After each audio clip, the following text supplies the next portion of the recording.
Bicentenário de independência, ano de eleição, Copa do Mundo. Quando os planetas voltarão a se alinhar dessa forma tão importante e imponente? Olá, brasileiros e brasileiras! Ou não. Sejam bem-vindos ao último vídeo do mês de setembro com proposta de falar sobre conteúdos nacionais. E para finalizar, não podia pensar em um tema melhor que Ziraldo. Ou melhor, as adaptações das obras de Ziraldo para TV e cinema.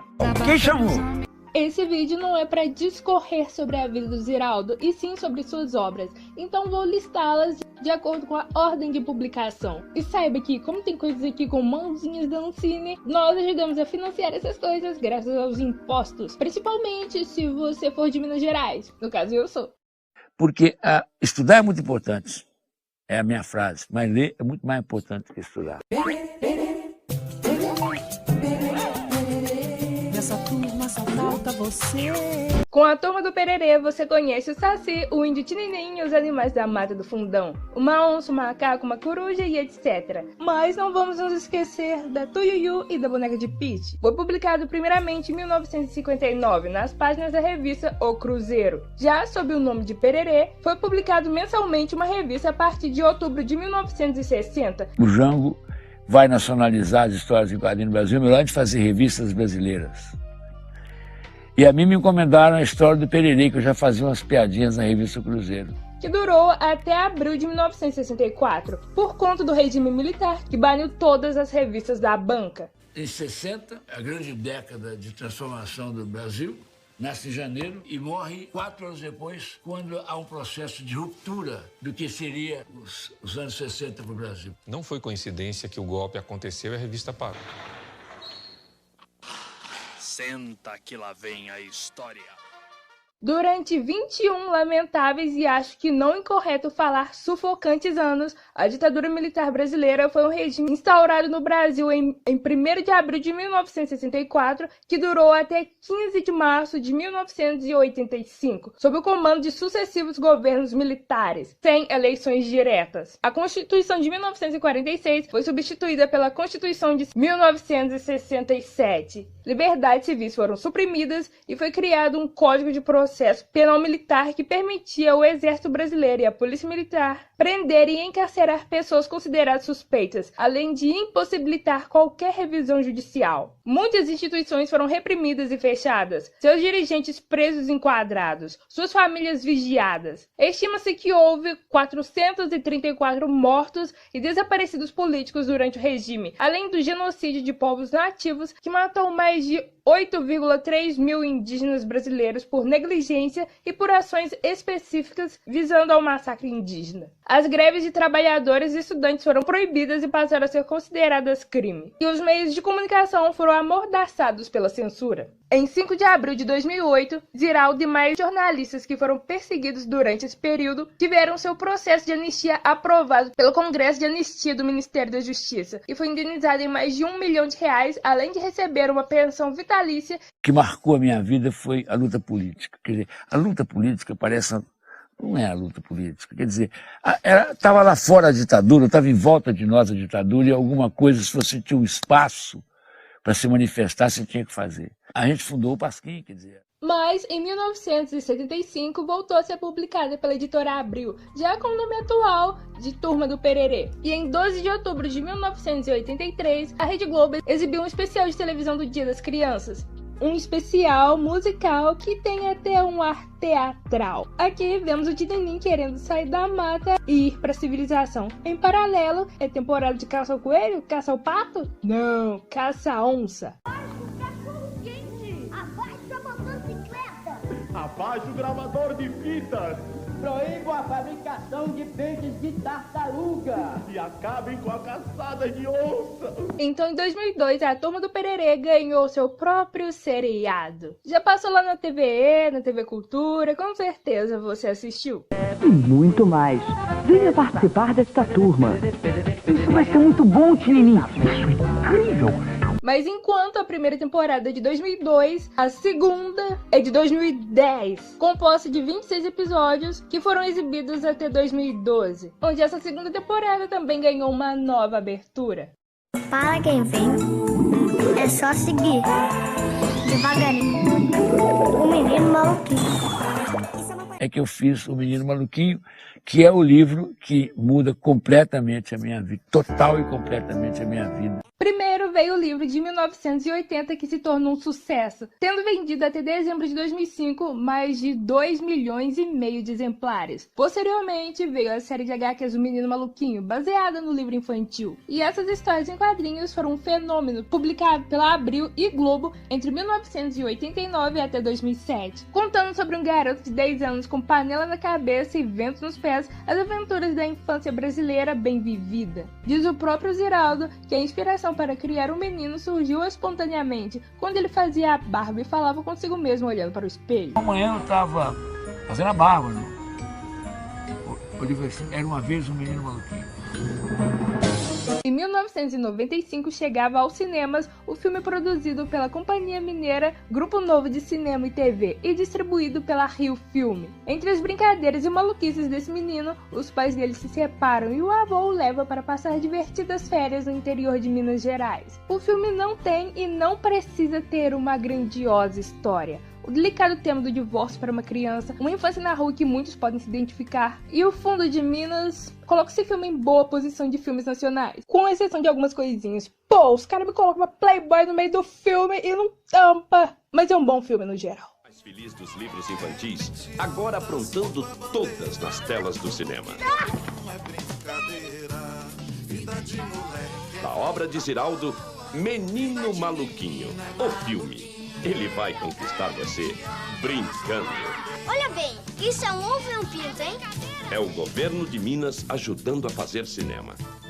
Tendo até uma sequência lançada em 98, gravada em São José das Três Ilhas, também em Minas. Em 2006 foi lançada a série de 26 episódios Um Menino Muito Maluquinho, produzida pela TVE Brasil, teve produção de Cal Hamburger e Ana Munlaert, que também a teve como roteirista. Esse seriado tem uma dinâmica muito legal e diferente, onde os episódios têm tantas cenas do maluquinho de 10 anos quanto do maluquinho de 5 anos, mas depoimentos dos personagens sobre o ocorrido da vez, incluindo o próprio protagonista adulto. Essa série me dá um pouco de nostalgia da TV Escola à Tarde, que já me trazia lembranças de lá de 2006, provavelmente.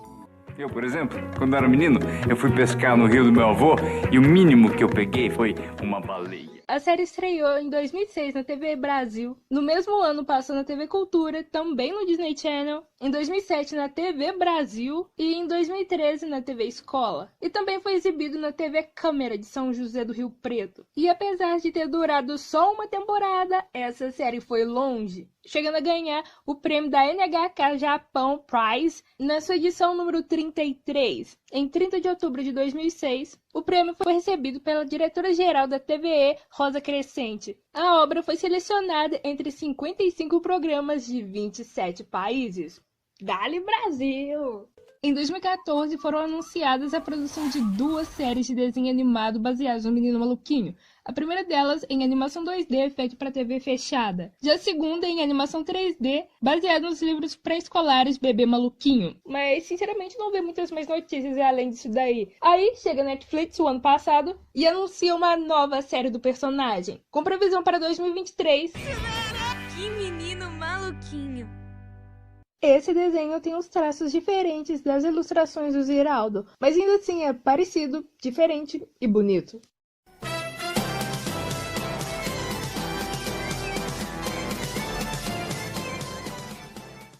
Lançado em 1995, o livro Uma Professora Muito Maluquinha tem a educadora Catarina como protagonista, que sempre investe em meios mais divertidos de ensinar. Ziraldo se inspirou em sua primeira professora, que entregava gibis para os alunos, mesmo sendo considerado pecado, e lhes deu o prazer da leitura. Inspirou-se nela e em outros professores criativos ao longo da vida e com algumas coisas inventadas. A professora Catarina é considerada muito maluquinha por causa que investe em dinâmicas, em coisas mais divertidas para seus alunos aprenderem. E isso não é muito bem visto necessariamente, mas hoje já sabemos que dinâmicas e brincadeiras com os alunos dentro ou fora das salas é uma coisa que ajuda muito no desenvolvimento. E devo observar que no documentário Ziraldo, o Eterno Menino Maluquinho, é possível traçar perfeitamente o que ele diz com o que é mostrado nesses filmes. Você consegue traçar direitinho o que é mostrado com o que ele fala. traça direitinho as falas da professora com o que ele diz. Já em 1996 é lançado um filme para TV, exibido pela TVE do Rio de Janeiro. Aqui temos a narração de 5 ex-alunos da professora, recordando seu tempo de escola. Quem conquistou os alunos em suas atividades cativantes e vive cheio de pretendentes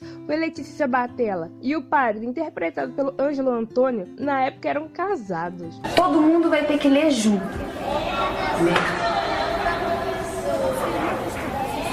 E a que horas eles vão estudar? Ler é mais importante que estudar. Você quer ver? Experimenta estudar sem saber ler. Filme de cinema lançado em 2010 ou 2011. Aqui vemos mais histórias, mais cenas, mais cenários nesse filme de época que conta com apenas uma pequena narração e flui na década de 40. É um filme que vale a pena ver, e mesmo a escola sendo uniformizada, antiga, representa bem mais uma escola brasileira que outros filmes infanto-juvenis por aí, penso eu. Mas seu final pra mim é decepcionante. Esse filme foi belamente filmado na cidade de São João del Rei, em Minas Gerais, e tem patrocínio da CEMIG, companhia elétrica daqui. É uma história sobre educação em primeiro lugar, gostar de aprender, que eu acho que é essa a salvação que a gente tem para um futuro melhor, é esse o caminho que a gente tem que trilhar, o da educação. Muito feliz quando apareceu o projeto, eu sempre querendo saber, a gente ainda não tinha certeza se o Ziraldo ia aceitar que fosse eu, e foi tudo calhando, tudo dando certo. E eu interessado em fazer um filme que falasse sobre educação e que tivesse o nome do Ziraldo envolvido. Curiosidade, Fernando Alves Pinto atuou nesse filme. Não, apesar do sobrenome ele não é filho do Ziraldo, mas ele foi um maluquinho de 30 anos no seriado. Outra curiosidade, Paulo Oliveira e Joaquim Lopes namoraram mais ou menos no período desse filme. É muito engraçado o que essa roupa e essa postura de padre causa nas pessoas. É muito engraçado. A gente, no meio das filmagens, anda pela rua e as pessoas falam: benção, seu padre, Deus te abençoe. A avó era muito católica e onde ela estiver, ela deve estar muito feliz de estar me vendo assim. Muito especial pelo seguinte, porque o Ziraldo é vários. Ele é vários, entendeu?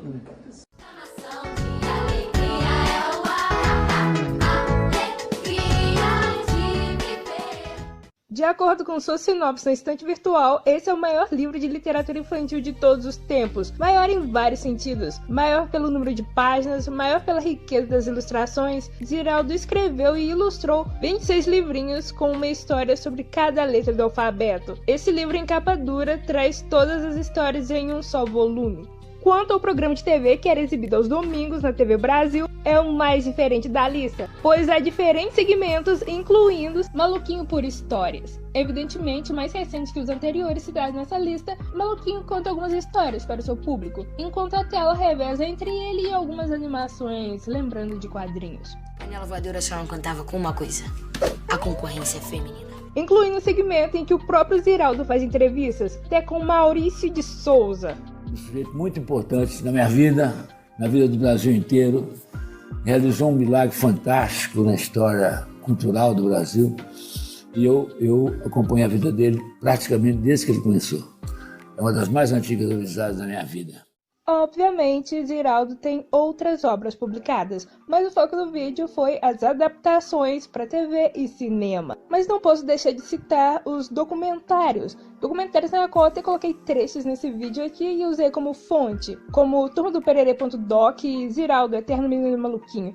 Vão ter todos eles na descrição do vídeo. Pererê vendia mais que Luluzinho e Bolinha, olha que incrível! E anistia e indenização? Legal! Pelo visto, eles não estavam com medo de criticar a falta de liberdade que hoje temos novamente, e que talvez nem pensemos o quanto custou de volta. Só espero que isso também tenha se estendido às famílias dos desaparecidos e mortos, e de algum modo aos parentes do Tininim. Eu, infelizmente, não li nenhum livro ou HQ do autor, mas lembro de ter agarrado numa prova por causa de uma tirinha do Menino Maluquinho. Essa foi exatamente essa! Até o 6º ano faz isso, disse a professora. Mas eu tenho nostalgia mesmo da série. É estranho, pois não era minha favorita, não me lembro de ter episódio favorito, lembro de poucos momentos, mas como eu vi em 2 idades da minha vida, eu tenho 2 camadas de nostalgia. E sinceramente é uma sensação única de nostalgia. que eu não sinto com mais nada. Tudo isso graças às reprises. Obrigado por reprisar programas, canais educacionais. Mas vejo que vocês também têm lembranças, incluindo o canal Freg.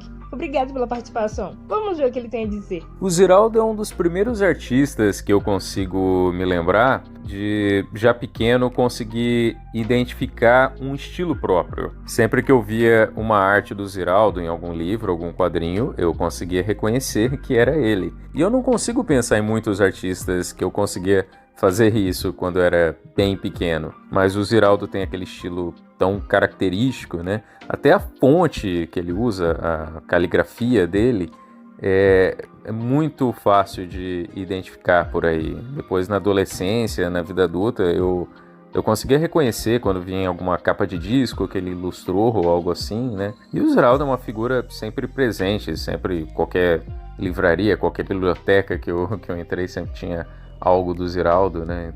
Então um artista sempre muito presente, né?